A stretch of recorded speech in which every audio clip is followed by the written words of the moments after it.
All right, ladies and gentlemen, welcome back to the channel again. Thank y'all so much for coming over, man. We are back on the Law and Crime Network channel. P. Diddy's Mule takes the stand with tense testimony. I heard court, or they were saying that court was going to end early today because a juror had to go to like a graduation or something. There was no court yesterday. Today's Friday. Wait. Yes, today's Friday. So I believe that I am up to date. So this is the newest video. This is another guy that was very, very important to this trial because, again, he had got immunity. So let's see how much he gonna spill. All right, so we ain't gonna waste no more time. Let's jump right into it.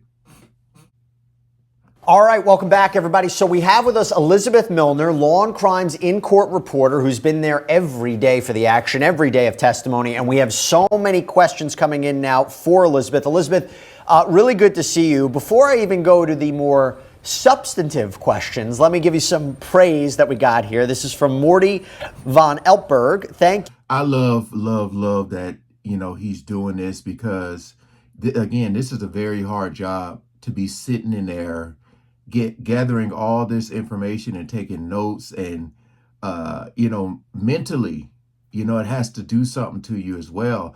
I hope that she has a good balance going on as far as listening to all this stuff and then finding some joy for the rest of her day, because it can be mentally draining to listen to all of this. Please let Jesse know if he's ever in Atlanta. I would love to have a cocktail or 12 with him. Also, you all are amazing. That's very sweet. Gene Sluter says, I want my own Jesse and Elizabeth to break down everything in my life for me. Well, that is just disaster. I don't think you want that, but it's very, very kind. All right, so we got the first question from Fabiola Delgado Lebron. Queen Elizabeth, did the defense look stressed during testimony?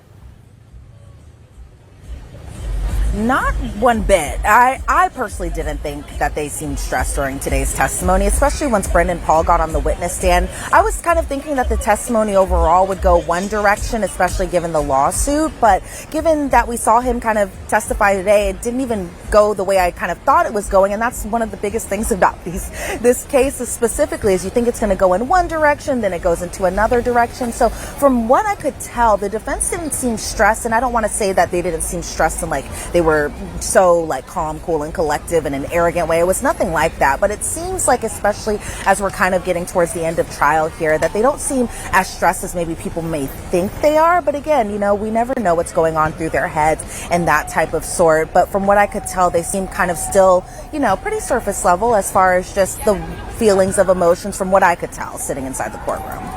Question from Denise Lopez. Elizabeth, how was the tension in the room when Brendan Paul testified? And did he make eye contact with Diddy? Ooh.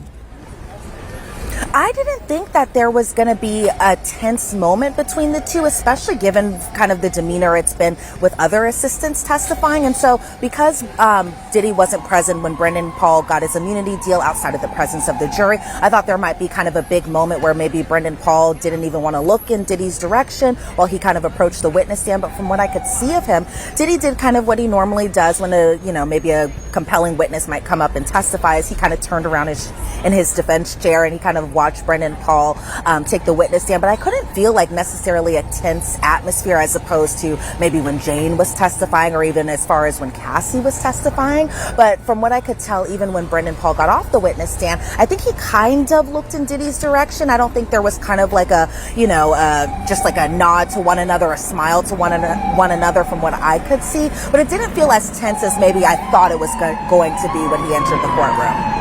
So I have two questions for you that are very similar. They're about Sean Combs, because you are our eyes and ears. There are no cameras in that courtroom. There is no audio equipment in that courtroom. But listen to this from Joe Lucas. Elizabeth, great reporting. Feels like I'm there. I mean, what better compliment can you get than that? So Joe Lucas asks, what is Diddy's demeanor like today as it's coming up to the end of the prosecution's case?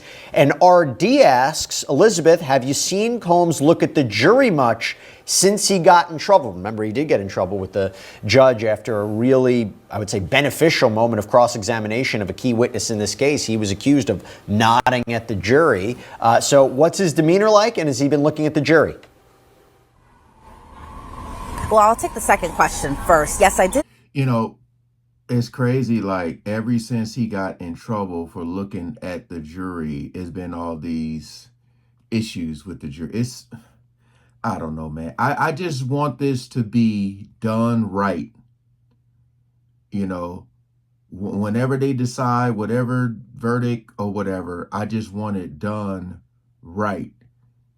You know, and thorough. I just feel like right now, a lot of people are kind of going, like, what the hell is going on? You know, that weird feeling you get. She's taking the second question first. See him kind of looking over towards the jury's direction today during testimony, but not kind of as animated as maybe he has been in the past as far as nodding goes and all of that stuff. I really just kind of think I saw him just looking in their direction, maybe to get, you know, maybe what their demeanor was, kind of listening to all these text messages, listening to Brendan Paul testify again too. But as far as just his demeanor overall, it's still kind of the same thing. As if he's feeling any type of worry or anxiety about what the future may hold, I haven't been seeing that necessarily. And again, not in like a cocky or an arrogant type of way, but really just kind of maybe possibly a more poker face kind of way, where if there's any type of emotional feeling that he is having and, you know, it's not reading over his face, maybe it's in his mind, it's something that we're not seeing. But as far as just his demeanor overall, he kind of is still doing what he's been doing. He's taking his notes, he's listening to testimony, he's jotting his notes down to his defense attorneys. The few moments that I do see him kind of, you know, maybe beam up in a sense is when he sees his family inside the courtroom. So kind of turning around, saying hello to his son, saying hello to his mom, his sister. But as far as any type of worrisome demeanor, I haven't seen that, but you never know what's going on through his mind. Are they there today? Is his family there? Yep, his family is here today. I saw his sons, just Justin and Christian Combs today, his sister Keisha, his mom, Janice, and then of course his friend Charlucci, who's been inside that courtroom pretty much as I've been. Even before the trial began, he was always attending those pretrial hearings too. So he did have his support system inside the courtroom today too. We got this question from Ilana Rodriguez. I absolutely love Jesse and Elizabeth. Oh, they're both great. And Jesse, I love the hair. Thank you so much. Question, Elizabeth. So this is important because we found this out. It was actually shocking. We found it out, 15 minutes ago? Elizabeth, when will the trial be over? And when will the prosecution government be done with their case? I mean, we just found out when this is basically going to wrap up, right? Yes, we did. And it's coming closer to an end pretty much faster than I was expecting to. So because we didn't have court the full day on Wednesday, and of course we had the day off yesterday, it kind of pushed the government's case back just a little bit. So they plan on wrapping up this final summary witness on Monday. Then the cross-examination will happen. That'll probably take a few hours. And then the government plans on resting their case as early as Monday. So that could be a big difference. I think probably the biggest thing though, Jesse, is that the defense says that they plan that their case will be a lot shorter than expected. Now, originally, Mark Agnifilo was saying, okay, maybe it might be 2 to 5 trial days that they were planning for the defense case. But he was saying, as far as just when the defense plans on resting their case in chief, that could happen as soon as Tuesday or Wednesday. And then, of course, there has to be kind of a conference.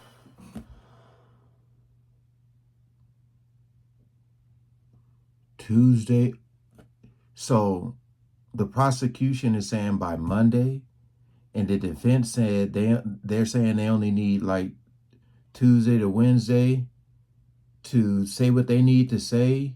And then we got to see if there's going to be a rebuttal. They saying they only need 2 days. I don't know if that's good for the prosecution.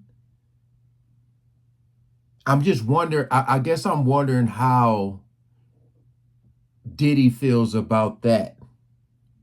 Like, what you mean? Like, only 2 days? That's all y'all need to talk about every... Let's see what they have to say about this, because I just have to give my thoughts, because I'm just like, I would at least thought it was going to be like at least maybe 5 days. Oh, man. about jury instructions, all of that stuff. But the judge is saying that we could possibly have closing arguments on Thursday of next week. So that is coming up very fast. And then given, jury deliberations, all of that stuff, a lot of things are moving pretty fast. Even though it was kind of a slow end to finally seeing the light at the end of the tunnel, it's like, bam, the light's here. We're almost wrapping this case up, and it could happen as soon as next Thursday. We were talking about this. So if they really think they're going to wrap up their defense's case, A, it doesn't look like Sean Combs is planning to testify. And B, and this is something I'll ask my panelists in a little bit, defense might feel pretty good about their case. They might feel that they don't need to call as many witnesses as they first thought. And through cross-examination or some of the problematic messages and alleged behavior of the witnesses in this case, they might feel reasonable doubt has already been raised. This is a question from @Tia215. Question for Elizabeth Milner. Christina Quorum's name has been up every day of this trial. Will she be coming in? They said no already, right? It doesn't seem that way. It doesn't seem like the defense plans on calling her, and with the government resting their case on Monday, it doesn't seem like they're going to be calling her either. And it's interesting because we have been hearing so much about her. We've been seeing her exhibit photos. We've been hearing her text messages from her devices that were turned over. But as far as seeing an appearance from her, either inside the courtroom or as a supporter of Diddy's, or even inside as a witness for either the defense or the government, we're not getting that, it seems like, from where we're kind of going and where we're at in the case. And so it's pretty disappointing. I was hoping to hear from her just in any type of context, whether it be as a defense witness, whether it be as a government witness, but it doesn't seem like either side plans on calling her, which is pretty disappointing. I really just was hoping, and I think a lot of people were hoping to know what she has to say just about all of this altogether.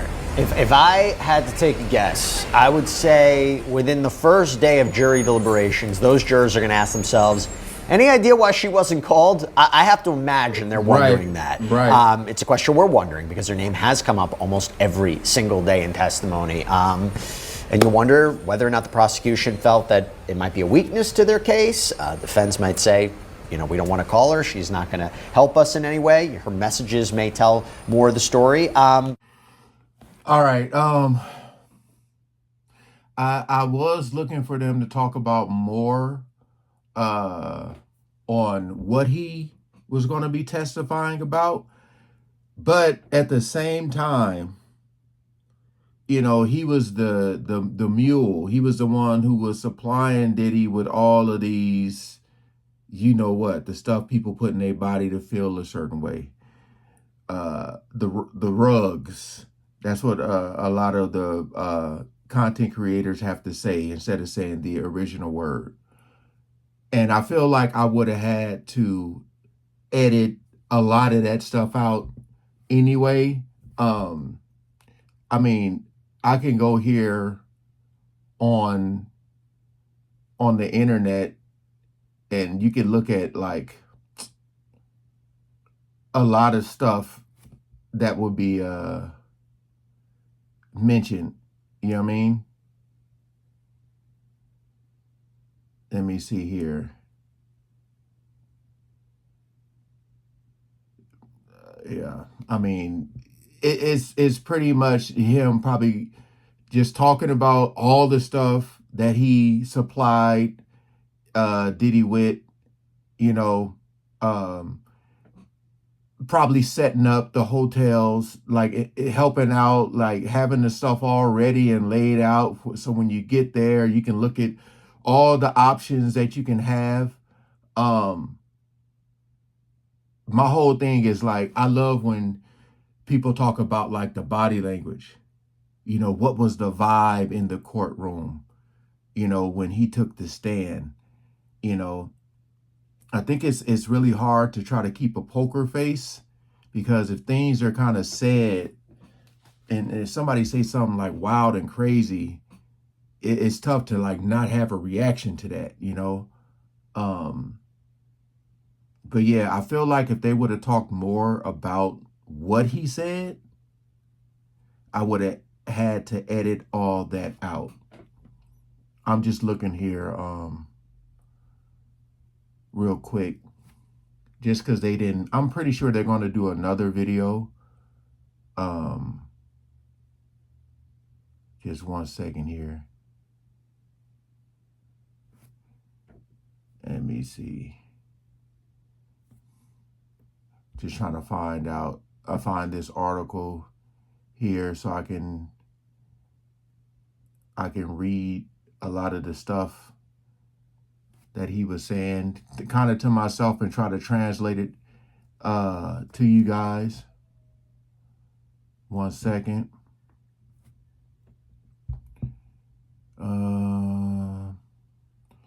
I mean, it says Sean Diddy Combs trial. Brendan Paul testified that he brought all the rugs, set up, freak offs.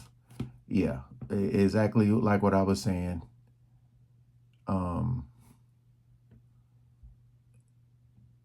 Yeah.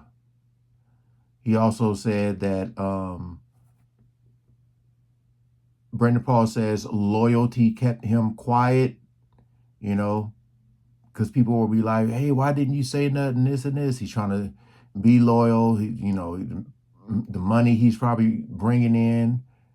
Let me see what else. He's saying that it was a demanding job, working long hours. A lot of people have testified to that.